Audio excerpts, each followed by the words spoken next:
اهلا. النهارده عودة الروة للمدرسة. يس. باك تو سكول يا جماعة. ما كنتش تتوقعوا صح؟ النهارده رايحة المدرسة وما كنتش قادرة اقوم بصراحة خالص. ما هو طبيعي ما اقدرش اقوم. مين اللي بيصحى الساعة 7 الصبح؟ لا 7 ايه، 6 الصبح يا جماعة.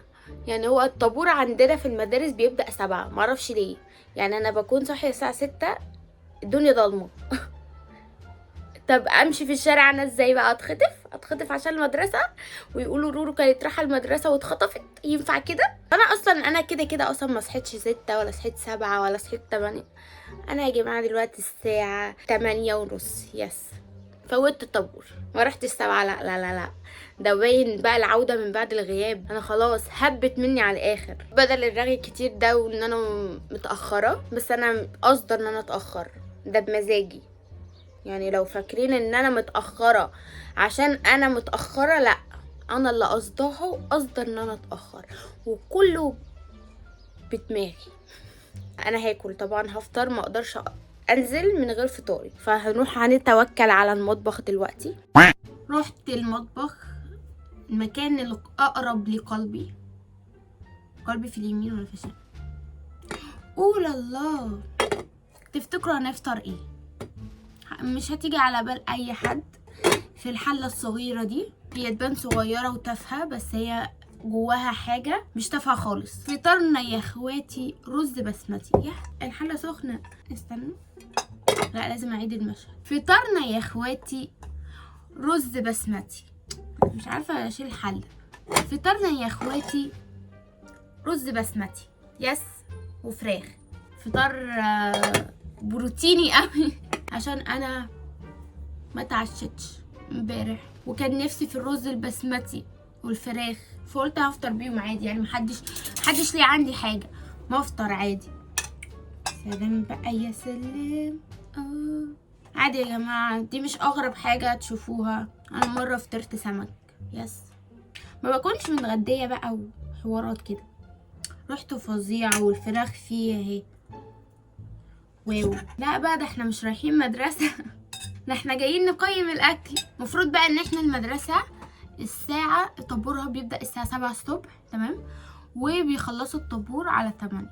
فانا ما حضرتش طابور. يعني انا مش هنزل من بيتي الساعه 7 الصبح. يعني انتوا مجانين ولا ايه؟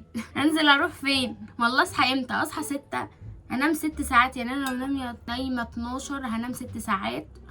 فكده هيختل توازني البيئي.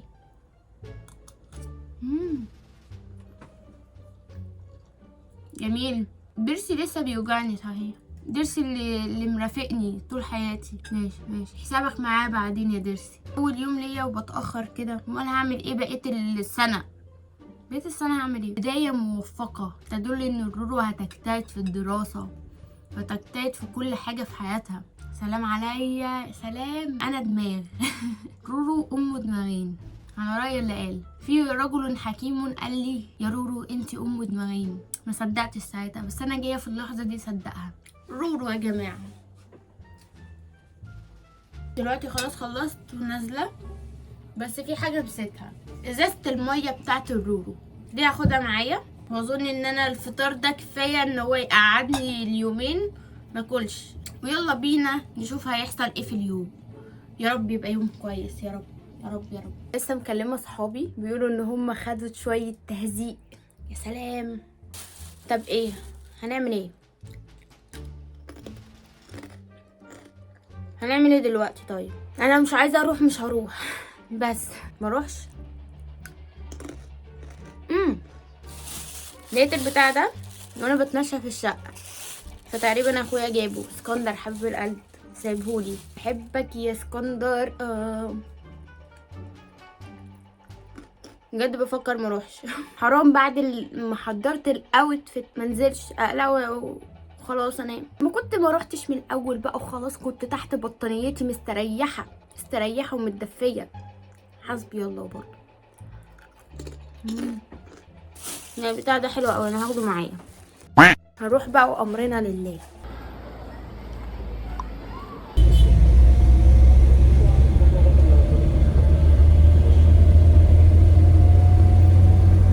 اللي عايزه افهم بجد ليه حد يعلق ايه قرآنية في السقف؟ ما انت مش هتشوفها.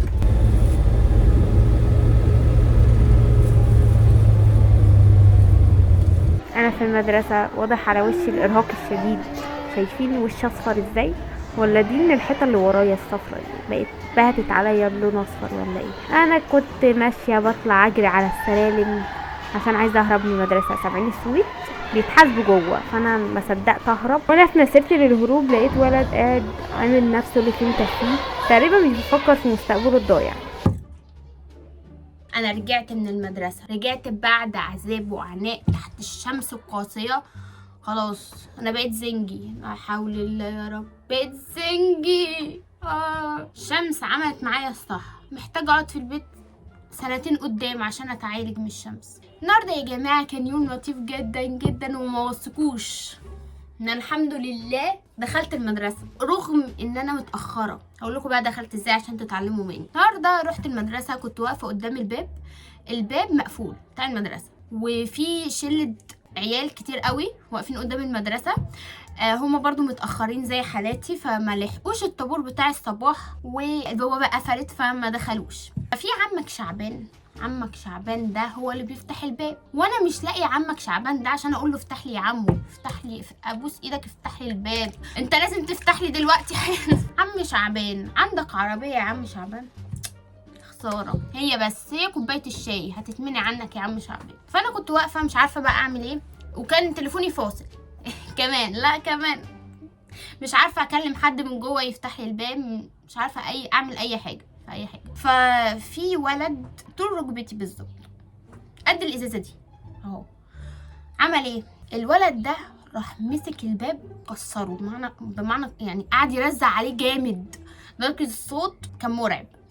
فهو يقول له افتح يا عم زفت، افتح وانت ماسك كوبايه الشاي ليل مع نهار اللي ما بتخلص، افتح. قعد يعملوا كده بالظبط، يعني هو ده الطفل البريء، هي دي بوسي ملاك الرحمه، هي دي. فانا طبعا واقفه قدام جنب الواد، يعني افتح لنا بليز خلاص بليز. فطبعا ما حدش عبر، مع ان الباب حرفيا كان بيتكسر، الباب عمل زلزال كده، وصوت بقى صوت يهز المدرسه كلها. فبرضه ما فتحش، يعني احنا وصلنا لنفس النقطه ان هو ما فتحش وعامل نفسه من بنا.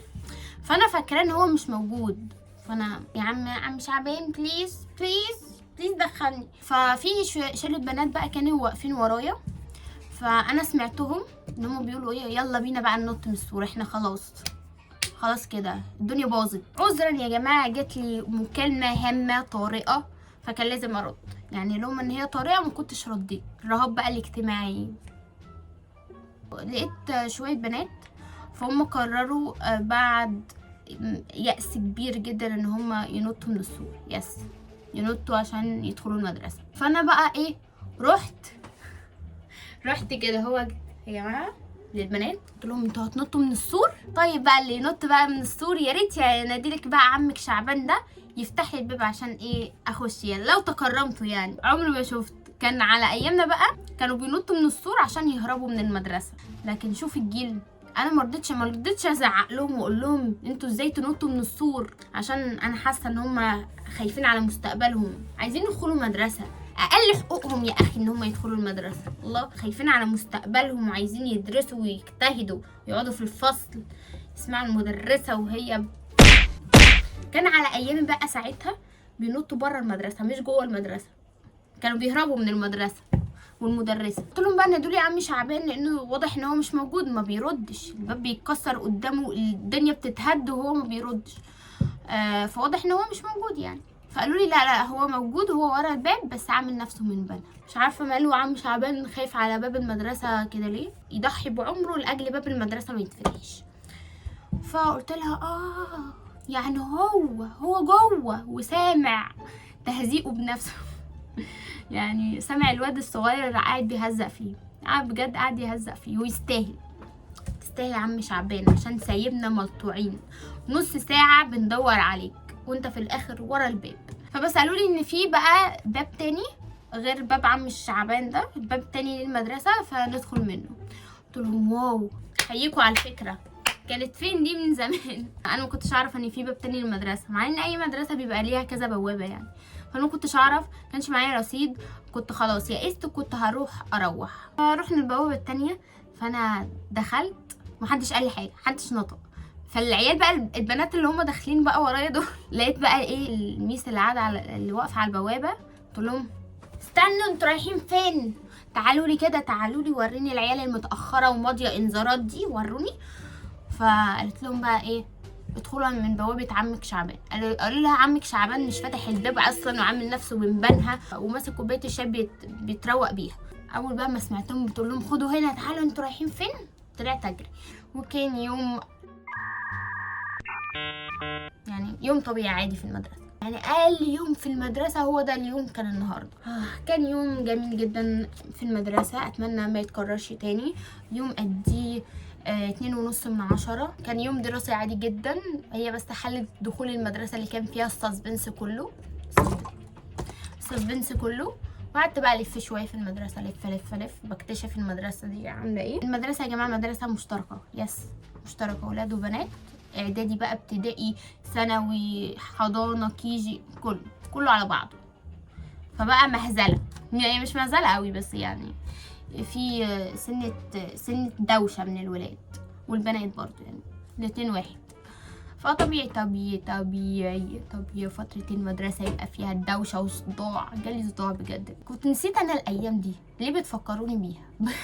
انا بقى قاعدة بقول انا ايه اللي جابني هنا، طب انا جيت ليه يا ربي، وقاعدة بقى بفكر ماما عاملة اكلي غدا النهاردة ايه بقى وكده. يلا هاخد الكوفي بتاعتي، مش ناقصة. باي باي.